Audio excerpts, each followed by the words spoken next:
visited a new area this week, or a new area on a river I have fished before. But before I get into that, I go over my equipment. Took my Sage payload out, 12-foot 0X, and then 4 feet of 10-pound fluoro. And then I permanently used the Arizona semi-seal backstabber, semi-seal leech. It's a pretty good damsel imitation. And there were a lot of damsels out, that little leech with the eyes on it. So a lot of times that's my go-to if there are a lot of damsels around, and there were quite a few damsels out. Not very clear water, so the shots had to be pretty tight and close here. I don't know if you saw first, there was one that went right by his face. He didn't see it, and then I dropped this one in and just barely in front of his nose and dropped to the left side. And then he turned and he came over and ate it. Again, in dirty water, our windows get super tight. Where clear water, you might be able to put a fly 12 inches away from a fish and it'll move over and eat it. It's really super tight. Even sometimes when you're 2 or 3 inches away, they're not going to see it. You'll have to redrop. They just can't see it in this kind of water.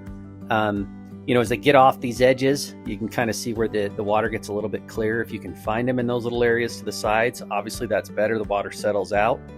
And you can find some fairly clear pockets. In fact, anytime you're fishing a river, that's usually a dirty river. That's where I like to go, get on these edges. This is a really cool shot. So this is a little cattle path, right? This is all still a little bit flooded. And so that trail that carp's sitting in right there is where the cattle moving up and down along this river. So I had to kind of, there's weeds to the right and the left. So I drop it in there. I kind of dropped it behind him and a little bit on the left. I pulled it forward and it hangs up on a branch. And I can see he's kind of feeding. So I wait. You can see it right here. He goes to the left, comes over and hangs up on that branch. It's sitting on that branch right there. And then as soon as he pulls off what he's eating there, I pull it off the branch to get it to drop down. And then he immediately comes down and eats it. So that was a cool shot. I could see it hanging on the branch, and I just waiting for him to come off whatever he was eating on the side there before I pulled it off. Just one of those little things when you're out doing this that a lot of times when you're on branches, it's not even going to come off. You end up spooking the fish. But anyway, that was cool. And then he dove down into the main channel here, and you can see how dirty it is there. When the fish are in that area, they're just nearly impossible to see. You don't see them feed. Every once in a while they'll feed. They'll come up and hit the surface in those areas, usually in collection areas like in a back eddy or something like that. They'll sometimes feed, but it's pretty tough there. So up on this area, you can see this one's sitting right on this little trail. They really liked that. I think they could cruise down along it and feed to the edges of it. So you saw the first cast there was just a couple inches to the right of him. And then he turned and kind of go out. He's kind of, I think he knows something's not quite right here. And you'll see that a lot with carp. You may make a little bit of noise that spooks them, but if you can get that drop to come down in the right spot, they still will eat. It's almost instinctual. I've compared it to tarpon before. Tarpon will do the same thing. If you spook a tarpon, a bonefish will do the same thing. If you spook a bonefish and the fly ends up like perfect, a lot of times it's just a reactionary strike, and they'll let redfish. So there's a lot of fish that'll do that. Not always, but if you can get that fly in the right spot, a lot of times it will trigger a strike. And I don't think he was really scared, but he knew something wasn't right and was slowly moving out into the deep water there. Okay, this is a really big fish. One thing I want to talk about here is, so when we're fly fishing for carp, the cast is important. Obviously, this is really close. This one's pretty straightforward. I cast a couple feet past the fish, drag it over, and drop it in. But one thing I want maybe to pay attention to as this video goes on is my rod tip and how I'm moving the fly with my rod tip. The cast, when we're trying to present our fly to these fish, I'm going to use a golf analogy if anybody golfs. So our cast is kind of like our driver, right? That's how we get the ball in play, and it's important. And if you leave yourself in a bad spot, it's hard to recover from. But the drag is our putter, right? You can hit on a par 5 4 bad shots and sink a 60-foot putt, and you part it, right? So that last movement of the fly at the end with your rod tip is so critical, and you can recover from a not so good cast. It also lets you overcome windy conditions, weeds, different things like that that are going to affect you. So again, try to watch. I leave my rod tip up and out as I move the fly, and I'm using the rod tip, and it can be pretty subtle, but that's how I pull the fly into position before I drop it down. That's honestly the hardest part about the drag and drop. It's that subtle movement with your rod tip after the fly is in the water to get the fly in position. And again, in a place like this where the water is so dirty, dragging that fly into position and making that drop in those spots is super critical. So I've talked a lot about overall. I'll jump more into some of these fish as I move forward and what's going on. This right here, beautiful mirror, highlight of the day. Mirrors in this area are pretty rare. There's a spot on this river up near the dam that has a ton of them that I fish, but it's been way too high this year to fish in that area. So you see this guy cruising right here. So this is another one where I put it in front of him a couple of times, but then I actually put this one right on his face. So he swam by and he wasn't reacting to the fly that I felt like I was dropping it in a good spot. So in this one, I just put it right on his nose. So, I mean, it hit the water and dropped right in front of him. And again, that triggered a reaction strike. 99 out of 100 times, that'll spook the fish. It's not the way you want to do it. But if you think, okay, he's not reacting, probably I've spooked him already, don't be afraid to put it right on him, because it does happen. I mean, I included it in this video because it's cool. It's certainly not the way I would recommend going after a fish, but if you've already spooked them, don't be afraid to put it right in front of them, because I do pick up, I don't know, I mean, it's probably a dozen a year like that right there, where I put it right on their face and they eat it. So this one was kind of neat because you could see the back fish there. You could see its mouth really going crazy.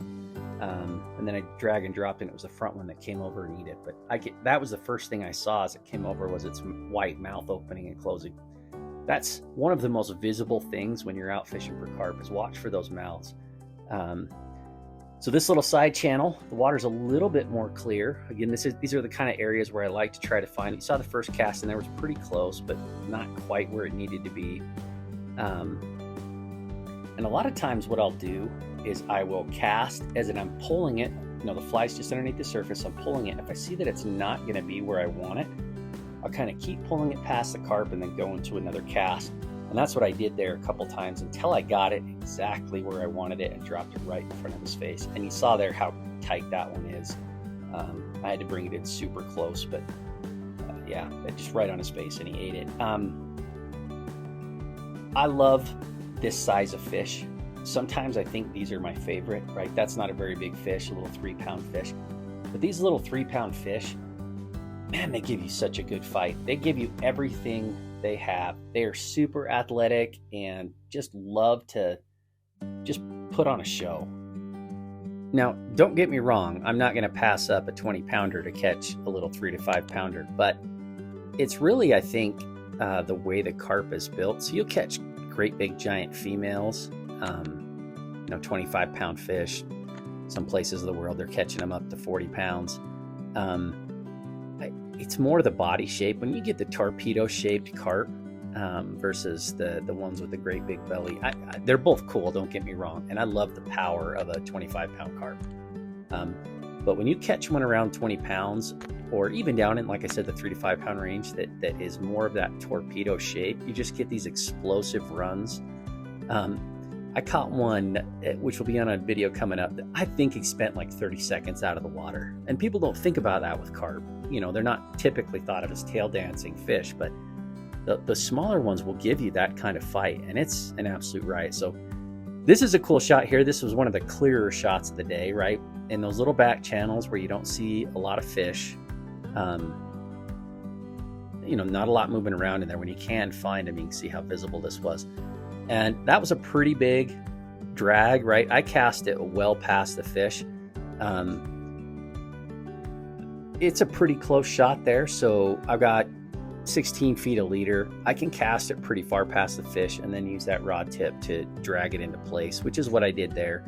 I wanted to make sure I was clear of all the weeds and everything, and then I could pull it over and drop it in on him. But again, look at the explosion and just, I mean, there's no water there. The amount of fight they put up, even though, you know, they're in 4 or 5 inches of water half the time there. They just give you everything they have. These fish are just amazing, so underappreciated. And if you guys are watching this video, I think that means you appreciate them. But I love these fish, I really do.